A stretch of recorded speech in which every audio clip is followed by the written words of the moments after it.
Hello, hello. William Lane Craig is at it again with another debate, this time with Alex Malpass, a brilliant, smart guy. Intelligent, if you will. Can't really say much of the same with Craig. He's defended slavery.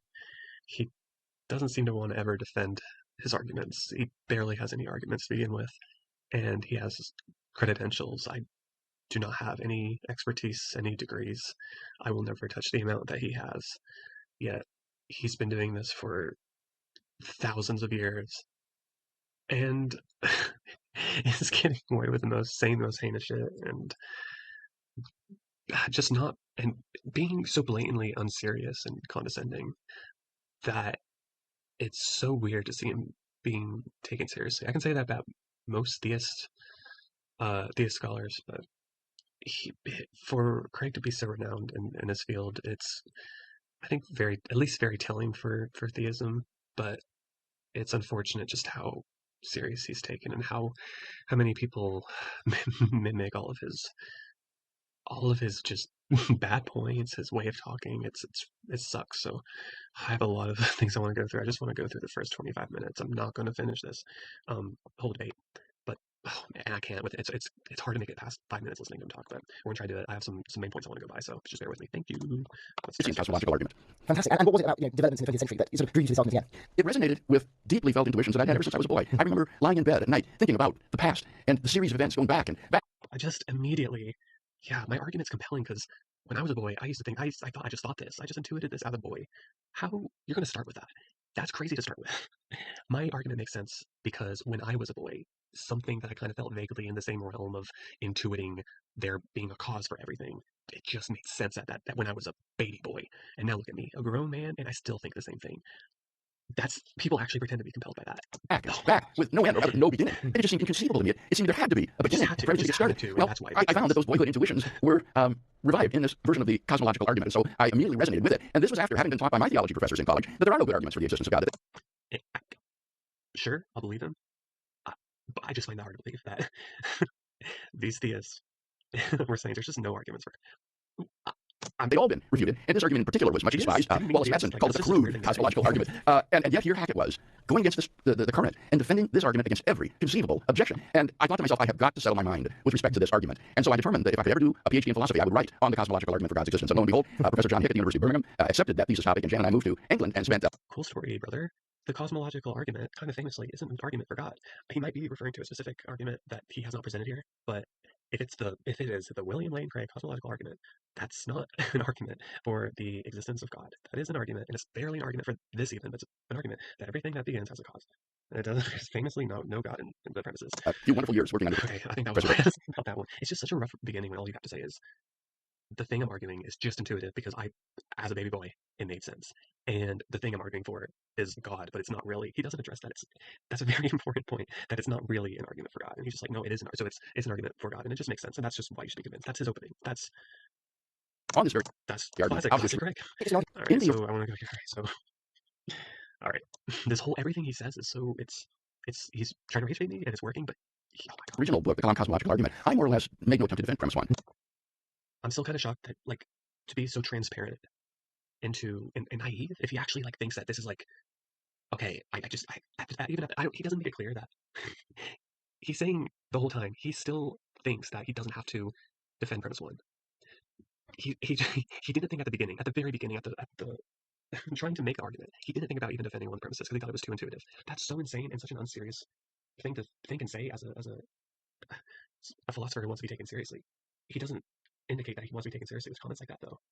I didn't think about defending premise one. I don't know. Maybe this is maybe philosophers frequently rely on intuition for certain premises. I'm not. I know nothing about philosophy, but my intuition is that they don't. They don't. They actually do think long and hard about shit like this. It seems like it's yeah, I just didn't know. I just made it up, and so, it just God just made it just came to me through God. This argument, and that's literally that everything that begins to exist has a cause. Because it seemed to me that it was so obvious that any attempt to provide an argument for it would be based on premises less obvious than the statement itself. So even if that was the case, so do it. That's your job to defend your That's what I mean about how deeply unserious he is. So he's blatantly saying he doesn't want to do this job. Maybe I am in the wrong. Maybe I'm saying some bullshit, but So it just seemed to me that it just seems to one me. just puts that premise out there that everything that begins to exist has a cause. And if the skeptic wants to deny that premise, then I say he's welcome to do it. He thereby shows himself to be someone who's just interested in an intellectual refutation of an academic argument, not really interested in finding out the truth about reality. Now, Insane thing to say. Because what if, what if the refutation of it's intuitive that the universe began to exist? All the opponent has to do is I intuit the opposite.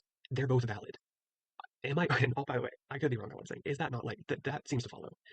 If you're allowing intuitions from the start, it's a non-starter from the start. If you're relying on intuitions, but even if you are and you're not allowing other people, he's being so transparently just so disrespectful to people that take this seriously. That's all I can think of is he's so he says it that has childlike way of thinking. If basically, I think especially if you're going to start with like, yeah, I was a baby boy and I was damn, the world's crazy, you know, but everything else out at the beginning. This is a childlike thing to think. I know it, but I'm going to stick with it just because my feelings. It would be hurt if I was wrong. since then, I have attempted to articulate 3 arguments in support of the first premise that unpack it a little bit more, but still basically rooted in this metaphysical intuition that out of nothing, nothing comes. And therefore, something comes into being. There surely has to be a cause that brings it into being. Speaking of nothing, what a whole lot of nothing he'd be saying. There's a cause, so don't press my language too woodenly here. I go to he's what the condescension is just insane. People like Alex O'Connor, Alex Mallet, they're so honest, but they're also so patient. William Lane Craig doesn't seem patient when he's debating. He seems to like always be gritting. I don't want to talk about aesthetics, but God, oh my goodness, bro, he loses if you just like watch him. He loses the debate. It's clear from my earlier discussions. I'm not trying to put words in your mouth. Honestly, sometimes the dialectic seems to me that if you say, well, the universe must have had a cause, it couldn't have begun to exist without a cause, because substances can't begin without a cause. And that's all, why couldn't a substance begin without a cause? And now if there's an instance of recourse to saying, well, nothing has no cause of powers, nothing has no property, anything like that, so you can off the table, because it's just a certain phrase, it's not just misleadingly. You can't say that. All you can say is, I mean, if we translate that, all it means is everything has some cause of power. That's like A lot of this is that from I covered 2 minutes to 6 minutes, and then from 6 to like 20, it's just William not understanding or just refusing to engage with Alex's point about nothing. And so Alex wraps it up by saying, if you're going to say some cause of power. so everything has causal power, it's saying that Powers, nothing has no property, anything. nothing has or is something. That's what it's saying. So when William Lane Craig it's saying nothing is, you're saying that everything All you can say is, I mean, if we translate that, all it means is everything has some cause of power. That's has like some causal power. everything's outside the fridge, right? So, but that doesn't help. That doesn't explain why the universe. And that's just a blanket. That's just a nothing statement that doesn't explain anything, because you're saying nothing. Alex is saying you are saying nothing. Doesn't explain why a substance has to have a cause for its beginning. If I'm genuinely wondering why, it doesn't Since there's not anything prior to the beginning of the universe, then it follows that there are not any causal powers. Yes, it does. But what if I was wondering why a substance couldn't begin without a cause? Then it would be no help to say, well, because there was nothing that caused it. Because that's presupposing there has to be. There's no explanation. Well, as I say, I think there is a metaphysical intuition that out of nothing. Please explain what you're saying, William Lane Craig. But instead of explaining it, why don't I just like why don't I intuit it? He's not even like saying you should intuit it and why you should intuit it. He's just saying like I'm intuiting this. Nothing comes. And by that I mean that if there's not anything, then not anything can come into being. Yeah. From not anything, being only comes from being, as Parmenides. So when I is the universe a being? Began my study of philosophy, this was one of the first philosophers we studied, and it seemed to me that Parmenides was absolutely right, that being only comes from being. Being doesn't come from non-being. But I see John's getting a little restless. Let me just come back to one thing, just for the record. Yeah.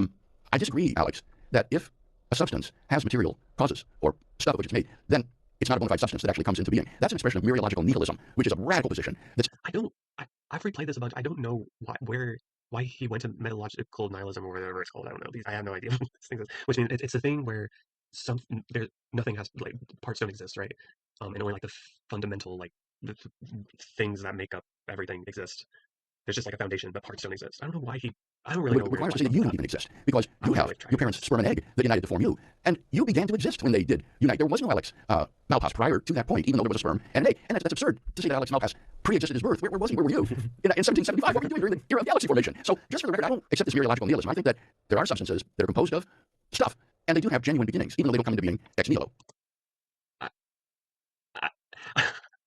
Things have beginnings, even though they don't come from nothing. I just wasn't. That idea sounds very radical to us in the Western tradition. Okay, I think that was all I had. He's asked to explain things, and he just doesn't explain them. You can't get an explanation out of this guy. You can't get an argument out of this guy. I know it's only 17 minutes in, but he hasn't said anything. Okay, there was something. Tell you about the nature of man. Don't trust physicists to tell you the nature of man, bro. Again, can something come from nothing? The debate topic, the Kalam argument thingy, the thing that you're known for, has nothing to do with the nature of man. You're trying to describe a universe with a beginning that has nothing to do. And maybe I don't know when you're so. Theists need to use words like good. Even don't trust physicists to tell you about the nature of man.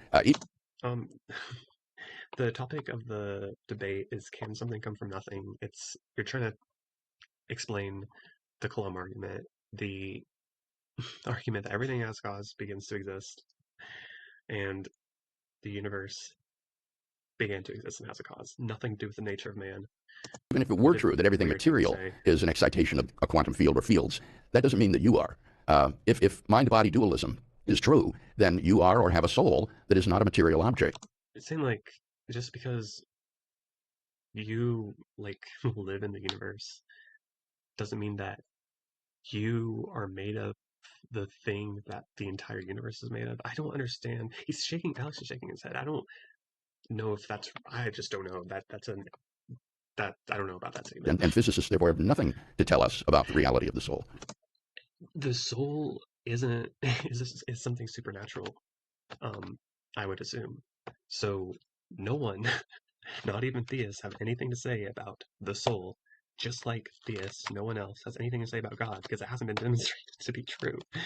So another nothing statement that has nothing to do with it, that has nothing to do with anything. Um, don't go to physicists to learn about the nature of man or unnatural things. A very weird thing to say that, the soul isn't physical, isn't made of parts, but did begin to exist, does have a cause, and does exist. But physicists can't say anything about the nature of man and also the unnaturalness of man. What a, I don't even know what kind of statement that is. I just don't. I So, have so no as we idea what we're doing. I think I have one more thing to look through.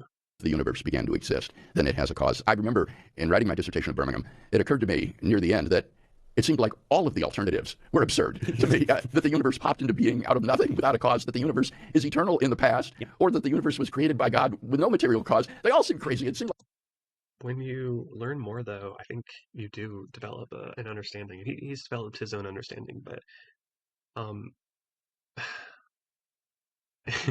he says like you have to think about how crazy this is and how like all of the options are crazy, which includes his, which he's trying to argue for. But he's like appealing to that. Like that's something that he's using to argue his point, is that all of the positions are unintuitive. Basically, what he's saying. I think if he had said that, that would be a direct contradiction to anything he believes, because he believes on intuition. If I were to rephrase, though, if I were to straw man, I guess straw man, right? Yeah, he's saying that everything's unintuitive, but mine's more intuitive if you really think about it and you think about how crazy everything is. Like, dude, uh, really maybe investigate his legitimacy of his degree. I don't know. the best thing to say is that nothing exists at all. But that's crazier than anything. So I hope that our listeners just grasp a little bit of the fascination of this question and why it has intrigued great minds for millennia, literally. An appeal to stupidity, like, just, this is crazy, guys. This is crazy to think about.